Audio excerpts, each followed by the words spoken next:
नमस्कार दोस्तों, मेरे चैनल रामेश्वरम भक्ति चैनल में आप सभी का हार्दिक स्वागत है। दोस्तों, आज हम इस वीडियो में जानेंगे बेल वृक्ष का महत्व, यानी बेलपत्री के वृक्ष का महत्व क्या है, इसकी विशेषता क्या है। आइए सुनते हैं, आप लोग वीडियो में मेरे साथ लास्ट तक बने रहिए। दोस्तों, बेल वृक्ष को हमारे हिंदू धर्म में एक बड़ा ही महत्व दिया गया है। बेल के वृक्ष का पूजन भी किया जाता है और बेलो पत्र को भगवान शिव पे समर्पित भी किया जाता है। दोस्तों, बेलो वृक्ष यानी बेलपत्री का वृक्ष माता जगत जननी का प्रतीक है। वे स्वयं माता जगत जननी है और बेलो वृक्ष के जब पत्तों को भगवान शिव पे समर्पित किया जाता है तो भगवान शिव बहुत ज़्यादा प्रसन्न होते हैं और वो इतना प्रसन्न होते हैं कि अपने भक्तों की सारी मनोकामनाएं एक बेलो पत्र चढ़ाने से ही वो पूरी कर देते हैं।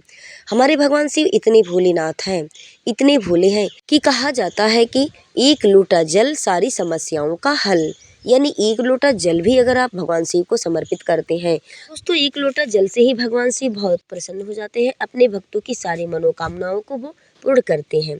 तो आइए अब हम जानते हैं कि बेलो पत्र का, बेलो वृक्ष का यानी बेलपत्री के वृक्ष का क्या महत्व है। भगवान शिव पे समर्पित किया जाता है, इसको समर्पित करने से हमें कौन कौन से फायदे मिलते हैं और जो है कि बेलो वृक्ष का पूजन करने का क्या नियम है। अर्थात दोस्तों, बेलपत्री के वृक्ष के नीचे घी का दिया क्यों जलाया जाता है, इन सभी बातों की जानकारी हम इस वीडियो में पाते हैं।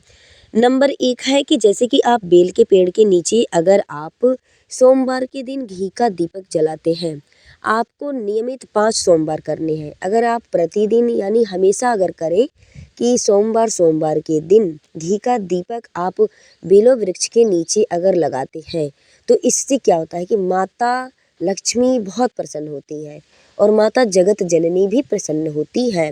माता जगत जननी का ही प्रतीक बेलो वृक्ष को कहा गया है। वे स्वयं ही माता जगत जननी है, उनके नीचे माता लक्ष्मी का भी वासा रहता है। तो आप जब घी का दीपक वहाँ प्रज्वलित करेंगे तो माता लक्ष्मी बहुत ज़्यादा प्रसन्न होंगी और आपके साथ में वो आपके घर स्वयं आकर के निवास कर जाएंगी। जब आप दीप जला करके वहाँ से आएंगे तो माता लक्ष्मी जरूर आपके साथ में आपके घर में प्रवेश कर जाएंगी। तो यह नियम आप बना लीजिए कि बेलो वृक्ष के नीचे आप सोमवार के दिन अवश्य करके घी का दीपक लगाएं। और दीपक आपको लगाने हैं तो उसमें बाती 2 लंबी बाती लगाने हैं एक साथ में, और आपको वहाँ बाती लगाते समय और दीप को जलाते समय आपको कहना है, 2 बाती जो लगाएंगे वो शिव और शक्ति इस नाम से बाती को रखना है, शिव शक्ति के नाम से बाती को रखना है दीपक में। उसके बाद से उस दीपक को प्रज्वलित करना है। करने के बाद से बेलो वृक्ष के नीचे 5 बार दीपक को घुमाने के बाद से वहाँ प्रणाम करने के बाद से आप अपने घर को चले आइए। ऐसा नियम आप बना लीजिए। तो महाशिवरात्रि के दिन शाम के टाइम पे आप बेलपत्री के वृक्ष के नीचे अवश्य एक दीप प्रज्वलित करें। बेलपत्री के नीचे एक दीप प्रज्वलित करें, एक शमी वृक्ष के नीचे दीप प्रज्वलित करें। उसके बाद से आप पीपल के वृक्ष के नीचे भी एक दीप प्रज्वलित करें। अगर आपके पास में बरगद का वृक्ष है तो वहाँ भी एक दीपक आप घी का लगाएं, और जो है कि अगर घी नहीं हो सके तो आप तिल के तेल का भी दीप लगा सकते हैं। लेकिन यह ध्यान रखना है कि बेलपत्री के वृक्ष के नीचे जो आप दीप लगाएंगे वह घी का ही दीपक होना चाहिए। बाकी और जगह पे आप तिल के तेल का भी दीप लगा सकते हैं।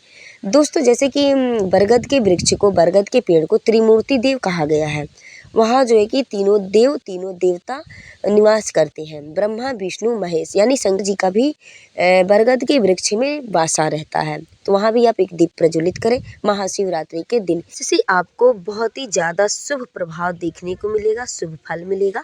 इससे क्या होगा कि माता जगत जननी भगवान शिव और ब्रह्मा विष्णु महेश माता लक्ष्मी, इन सभी का आशीर्वाद आपको प्राप्त होगा। ये सभी लोग आप पे बहुत ज़्यादा प्रसन्न रहेंगे। नंबर 2 सुन लीजिए, बेल के पेड़ के नीचे प्रतिदिन अगर मनुष्य शिवलिंग का निर्माण करके उनका पूजन करे तो जो है कि मनुष्य को शिवलोक की प्राप्ति होती है। अगर बेलो वृक्ष के नीचे अगर आप क्या करते हैं कि बेलो वृक्ष के नीचे की ही मिट्टी को अगर उठा करके पार्थिव शिवलिंग वहीं पर बना करके उनका पूजन करें, ऐसा अगर आप करेंगे तो जो भी मनुष्य अगर करेगा तो उसको शिवलोक की प्राप्ति होगी, शिव धाम की प्राप्ति होगी उसको। इसका मतलब इतना ज़्यादा फल मिलता है। अब तीसरी बात आप लोग ध्यान से सुनिएगा, किसी जरूरतमंद व्यक्ति को भोजन कराने से आर्थिक संकट भी दूर हो जाते हैं। किसी ज़रूरतमंद भूखे व्यक्ति को अगर आप बेल वृक्ष के नीचे बैठा करके भोजन कराते हैं तो आपके सारे आर्थिक संकट दूर हो जाएंगे। नंबर 4, चौथी बात आप लोग ध्यान से सुनिए। अगर बेल वृक्ष के नीचे जिस व्यक्ति का कोई संतान नहीं है, वो किसी ब्राह्मण और ब्राह्मणी को, यानी पति पत्नी हो या ब्राह्मण ब्राह्मणी हो, ब्राह्मणी के गोद में एक छोटा सा बालक हो, इस स्थिति में उनको अगर बेल वृक्ष के नीचे बैठा करके आप खीर का भोजन सोमवार के दिन अगर कराते हैं तो इससे जो है कि जिसको संतान नहीं रहेगा उनको संतान की प्राप्ति होगी। ऐसा जो है कि महाशिव पुराण की कथा में बताई गई है ये बातें, तो मैं आप सभी से शेयर कर रही हूँ कि सोमवार के दिन हो या सोमवार की अष्टमी हो, यानी अष्टमी तिथि हो, सोमवार का दिन हो, ब्राह्मण ब्राह्मणी गोद में बालक लिए हुए अगर आप उन लोगों को भोजन कराते हैं तो जिस व्यक्ति का कोई संतान नहीं होगा उसको संतान की प्राप्ति का सौभाग्य प्राप्त होता है। तो ऐसा अगर आपसे हो सके जिसका संतान ना हो वो लोग इसको करके देखें, इस उपाय को जरूर करके देखें। ऐसा करने में आखिर में जाता क्या है, कुछ भी नहीं जाता है, लेकिन ब्राह्मण ब्राह्मणी अगर मिल जाए तो उनको अवश्य कर आप सोमवार के दिन खीर का भोजन बेल वृक्ष के नीचे कराएं। नंबर 5, पांचवी बात आप लोग ध्यान से सुने कि बेल की 5 चीजों से आहुति करने से होती है महादरिद्रता दूर। यानी बेल वृक्ष के 5 चीजों से आहुति यानी हवन करने से महादरिद्रता भी दूर हो जाती है। किसी के पास अगर बहुत ज़्यादा दरिद्रता है, वो मतलब दरिद्रता उसका जाने का नाम ही नहीं ले रही हो, तो आप इस उपाय को जरूर करें। बेल के ही वृक्ष से इन 5 चीज़ों को लेकर के आहुति आपको तैयार करना है। अब इसमें करना क्या है, आप लोग इस बात को ध्यान से सुनते जाइएगा कि 5 चीज़ें लेनी है बेल के वृक्ष से। उन 5 चीज़ों को कैसे लेना है आप लोग सुने। नंबर 1 है कि बेल की छाल लेना है। नंबर 2, बेल के पत्ते लेने हैं। नंबर 3, बेल की जड़ लेनी है। नंबर 4, बेल का गुदा लेना है, यानी बेल का जो फल होता है उसके अंदर जो गुदा होता है उसको निकाल करके बेल का शरबत लोग बनाते हैं, बहुत लोग खाते भी हैं, मीठा सा होता है लगता है, उस गुदे को निकाल करके ले लेना है। नंबर 5, बेल का फूल। इन सभी सामानों को इकट्ठा करके 5 चीज़ों को और सुखा करके छोटा छोटा टुकड़ा काट करके एकत्रित करके आपको अपने घर में रख लेना है। सुबह शाम आप 108 आहुति करें और आहुति जब करने जाएं तो उन 5 एकत्रित जो सामान आप रखे रहेंगे बेलों का, बेल पेड़ का, उनमें थोड़ा सा आप काला तिल मिला लेंगे, थोड़ा सा घी मिला लेंगे गाय का और थोड़ा सा चीनी मिला करके उसको जो है कि हवन सामग्री जैसा तैयार कर लेंगे। तैयार करने के बाद से आपको 108 आहुतियाँ करनी है सुबह और शाम। यह कार्य आपको 1 वर्ष तक लगातार करने हैं और आहुति आपको करनी है 108 महालक्ष्मी के मंत्रों से। शुरू कर दीजिए करना। महालक्ष्मी के किन मंत्रों से करना है उस मंत्र को भी आप लोग सुन लीजिए। ओम श्रीं ह्रीं क्लीं ऐं कमलवासिनी स्वाहा। ओम श्रीं ह्रीं क्लीं ऐं कमलवासिनी स्वाहा। इसी मंत्र से आपको 108 बार प्रतिदिन दोनों टाइम करना है। साल भर तक लगातार करना है। 1 साल के अंदर ही आपकी दरिद्रता भी दूर हो जाएगी और महालक्ष्मी माँ जगदम्बे की कृपा भी आप पे बरसेगी। माता लक्ष्मी, माता जगत जननी का भी आशीर्वाद आपको प्राप्त होगा और उस व्यक्ति को भी संसार में, जगत में एक सम्मानित व्यक्ति लोग जानने लगेंगे, सम्मानित व्यक्ति के नाम से उसे पहचानने लगेंगे। दोस्तों, जब पास में माता लक्ष्मी का वासा नहीं रहता है, लक्ष्मी माँ नहीं रहती है, तो जो है कि संसार में लोग एक सम्मानित व्यक्ति होते हुए भी अगर लक्ष्मी हमारे पास नहीं है, हमारे पास दरिद्रता है, तो सम्मानित व्यक्ति होते हुए भी हमें लोग हीन भावना से देखेंगे, हीन दृष्टि से देखेंगे। तो लक्ष्मी जी की इतनी असीम कृपा होती है कि अगर कोई व्यक्ति अच्छा भी नहीं है, अच्छा कर्म भी उसने नहीं किया है, उसके पास अगर लक्ष्मी है तो लोग कहते हैं कि देखो इसके पास कितना सब कुछ है। और हमारे पास अगर हम सम्मानित व्यक्ति हैं, प्रतिष्ठित व्यक्ति हैं और माता लक्ष्मी अगर हमारे पास नहीं है, दरिद्रता छाई हुई है, तो लोग हमें हीन दृष्टि, हीन भावना से लोग देखने लगेंगे, समझने लगेंगे। तो इतनी बड़ी माता लक्ष्मी की कृपा होती है, माता जगत जननी की कृपा होती है। तो इस उपाय को आप अवश्य करें, जरूर करें। नंबर 6 दोस्तों, 3 से 11 बेलपत्री शिवलिंग पर चढ़ाना शुभ माना जाता है। 3 से 11 बेलपत्री ही आप शिवलिंग पर चढ़ाएं तो बहुत ज़्यादा शुभ होगा, उसका बहुत ही ज़्यादा शुभ प्रभाव आपके ऊपर पड़ेगा। इससे भगवान भोलेनाथ बहुत ज़्यादा ही प्रसन्न रहते हैं। और दोस्तों, अगर आपसे बन सके, अगर आपसे हो सके तो आप पार्थिव शिवलिंग बनाकर अपने हाथों से बनाएं और रुद्र अष्टाध्यायी से एकादशनीय रुद्रा अभिषेक करें। दोस्तों, एकादशनी रुद्रा अभिषेक का मतलब होता है कि 11 पाठ रुद्रा अष्टाध्यायी से भगवान शिव जी का अभिषेक करना। 11 रुद्रा अष्टाध्यायी से 11 पाठ से मतलब भगवान शिव का रुद्रा अभिषेक आप करें, उसे कहते हैं एकादशनी रुद्रा अभिषेक। इस अभिषेक को आप कराकर बेलपत्री के 1000 पत्ते 3 पत्ते वाले इस पत्तों पर चंदन का इत्र छिड़क करके और शिव जी के जो सहस्त्र नाम है उन नामों का एक एक नामों से बेलोपत्र को शिवलिंग पर अर्पित करना है। शिवलिंग पर मतलब शिव जी के जो सहस्त्र नाम हैं उनके एक एक नामों को बोल करके 1000 बेलपत्र को शिवलिंग के ऊपर चढ़ाने हैं। और अगर पति पत्नी दोनों अभिषेक कर रहे हैं तो पत्नी अगर जल की धारा गिराए और पति उन बेलपत्रों को एक एक करके शिव जी के नामों को स्मरण करते हुए शिव जी को समर्पित करें, यानी शिव जी पर चढ़ाएं, तो बहुत ज़्यादा अच्छा रहेगा। तो दोस्तों, जो है कि आपके जीवन में कभी आपके सामने दुख विपत्ति संकट आ ही नहीं सकती है। अगर ऐसा आप करेंगे, इस तरह से भगवान शिव का अभिषेक करेंगे पार्थिव बना करके अपने घर में ही, तो आपके पास में दुख दरिद्रता विपत्ति संकट कभी आ ही नहीं सकती। अगर होगी भी तो वो दूर हो जाएगी। इतना मतलब प्रभाव है भगवान शिव का पार्थिव का शिवलिंग बना करके अभिषेक करने का। तो दोस्तों, यह कार्य आप वर्ष भर में एक बार प्रत्येक व्यक्ति को जरूर कर लेना चाहिए। हर एक मनुष्य को मतलब इस अष्टाध्यायी रुद्राभिषेक से भगवान शिव का अभिषेक पार्थिव बना करके हर एक मनुष्य को प्रति वर्ष में एक बार अपने घर में, अपने आंगन में, अपने मंडप में अवश्य करना चाहिए, कराना चाहिए।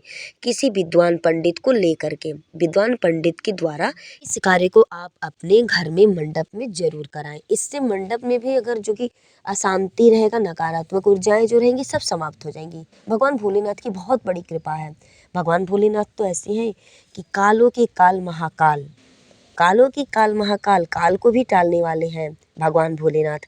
अगर कोई आपके साथ अनहोनी होनी होगी, आपकी जो है कि कर्म लेखनी में ब्रह्मा जी ने अगर आपका कर्म उल्टा लिख दिया है, आपके भाग्य में अगर उन्होंने दुर्भाग्य लिखा है, तो भोलेनाथ की इतनी असीम कृपा है, एक इनके ही पास, भोलेनाथ के ही पास इतनी पावर है कि ब्रह्मा जी की लेखनी को भी यह बदल सकते हैं, टाल सकते हैं।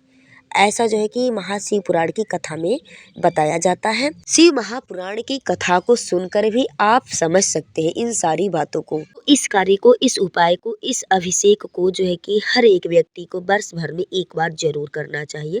दोस्तों, अगर आपकी कुंडली में मतलब किसी ज्योतिषाचार्य पंडित ब्राह्मण ने बताया हो कि आपकी आयु कम है, यानी आप अल्प आयु हैं, ऐसा अगर उन्होंने बताया है कि आपकी आयु बहुत कम है, तो आप घबराएं नहीं, बिल्कुल भी ना घबराएं। आप इस उपाय को, इस अभिषेक को अवश्य करें, जरूर करें, विश्वास करके भगवान भोलेनाथ पे। इससे जो है कि आपकी जो अल्प आयु है वो दीर्घायु में बदल सकती है, भगवान भोलेनाथ की कृपा से, इनकी महिमा से, इनके चमत्कार से। दोस्तों, इतना ही नहीं, अगर आपकी कुंडली में जो कि मार्किस की दशा हो, यानी मार्किस की दशा होती है, मृत्यु तुल्य दशा होती है एक, अगर वह भी अगर किसी ने बताया है तो आप इस उपाय को जरूर करें। दोस्तों, यह उपाय जो है कि बहुत ज़्यादा इम्पोर्टेंट है, महत्वपूर्ण है ये उपाय, आप इसको जरूर करें। दोस्तों, आप मेरे द्वारा बताए हुए इन उपायों को करें शिव जी का, और शिव जी का अनुमोदन करें, उनका जप करें, उनका पूजन करें। दोस्तों, हम बता दें कि बेलपत्री का मतलब एक पत्ता, एक बेलपत्री अगर आपकी जेब में रखा है शिवलिंग पर चढ़ा हुआ, और आप कहीं यात्रा के लिए निकल रहे हैं, जा रहे हैं, तो समझ जाइए कि आपके साथ कोई अनहोनी हो ही नहीं सकती। आपके साथ अगर कोई अनहोनी होनी भी होगी तो उसको जो है कि भगवान भोलेनाथ टाल देंगे। आप कहीं भी जाएं तो शिवलिंग के ऊपर चढ़ा हुआ एक बेलपत्री आप अवश्य अपने जेब में रख के, अपने पर्स में रख करके लेकर यात्रा करें। इस बात को आप लोग ध्यान में रखें। किसी भी कार्य के लिए जाएं, कहीं भी यात्रा के लिए जाएं, कोई सा भी यात्रा हो, ट्रेन का, बस का, हवाई जहाज़ का, कोई भी यात्रा आप कर रहे हैं तो भगवान शिव के ऊपर चढ़ा हुआ, शिवलिंग के ऊपर चढ़ा हुआ एक बेलपत्री उठा करके अपने जेब में रख लें। उनका अनुमोदन करके श्री शिवाय नमस्तुभ्यम बोलकर, ओम नमः शिवाय बोलकर। दोस्तों इस उपाय को आप लोग करके कहीं भी जाएं, कहीं भी यात्रा के लिए निकले, इस उपाय को जरूर करके जाएं। यह बेलपत्री आप अपने पर्स में, जेब में रख के तब जाके घर से निकलें। दोस्तों जैसे कि आप लोग जानते हैं कि बेलपत्री पे कितनी शक्ति होती है। दोस्तों क्या आप लोग जानते हैं कि एक बेलपत्री जो है कि एक बेलपत्र भगवान शिव के तीनों नेत्रों का प्रतिनिधित्व है। तीनों नेत्रों से उनका संपर्क है, तीनों नेत्रों से प्रतिनिधित्व है। और दोस्तों जैसे कि बेलपत्री, एक बेलपत्र भगवान शिव के त्रिशूल से भी प्रतिनिधित्व है। त्रिकोण के आकार का बेलपत्री में जो तीनों पत्ते होते हैं वो भगवान शिव के त्रिनेत्र का प्रतिनिधित्व है। त्रिकोण के समान होता है बेलपत्री। उसके बाद से भगवान शिव के त्रिशूल का भी प्रतिनिधित्व है बेलपत्र। इतनी शक्ति है, समझ जाइए उस बेलपत्री में। दोस्तों इस बेलपत्री को लेकर ही आप घर से कहीं यात्रा करें। और एक और बात ही मैं बता रही हूँ कि अगर पति पत्नी के वैवाहिक जीवन में कोई मनमुटावा चल रहा है, कलेश चल रहा है, परिवार में कलेश चल रहा है, तो हर सोमवार के दिन पति पत्नी मंदिर जा कर के शिवलिंग पर एक जल चढ़ाए, और मतलब एक जल की धारा चढ़ाए शिवलिंग पर, और दूसरे लोग उस पे शिवलिंग पे जो है कि बेलपत्री अर्पित करें। यानी पति पत्नी दोनों शिवलिंग के पास चले जाएं और पति या जल का धारा गिराएं या पत्नी बेलपत्री चढ़ाए। दोनों में से दोनों को, एक को जल का धारा गिराना है, एक को बेलपत्री समर्पित करना है भगवान शिव के ऊपर हर सोमवार को। अगर ऐसा आप करेंगे तो आपके वैवाहिक जीवन में संबंध मिठास रहेगा और आपके जीवन में कभी कलेश नहीं होगा, और जो कलेश भी होगा वो समाप्त भी हो जाएगा। इतना मतलब महत्व है बेलपत्र चढ़ाने का, एक लोटा जल चढ़ाने का भगवान शिव के ऊपर। तो दोस्तों महाशिवरात्रि के दिन भी आप इन सारे उपायों को कर सकते हैं और भगवान देव की, महादेव की महाकृपा को आप प्राप्त कर सकते हैं। माता जगत जननी, माता जगदम्बा का आशीर्वाद आप ले सकते हैं। तो दोस्तों उम्मीद करती हूँ कि मेरे द्वारा बताई हुई जानकारी आपको अच्छी लगी होगी। वीडियो पसंद आई होगी तो आप हमारे चैनल को सब्सक्राइब, लाइक और बेल आइकन को यानी बेल की घंटी को जरूर दबा दीजिए ताकि अगली वीडियो आप तक आसानी से पहुँच सके। वीडियो में लास्ट तक बने रहने के लिए आप सभी का मेरे तरफ से बहुत बहुत धन्यवाद।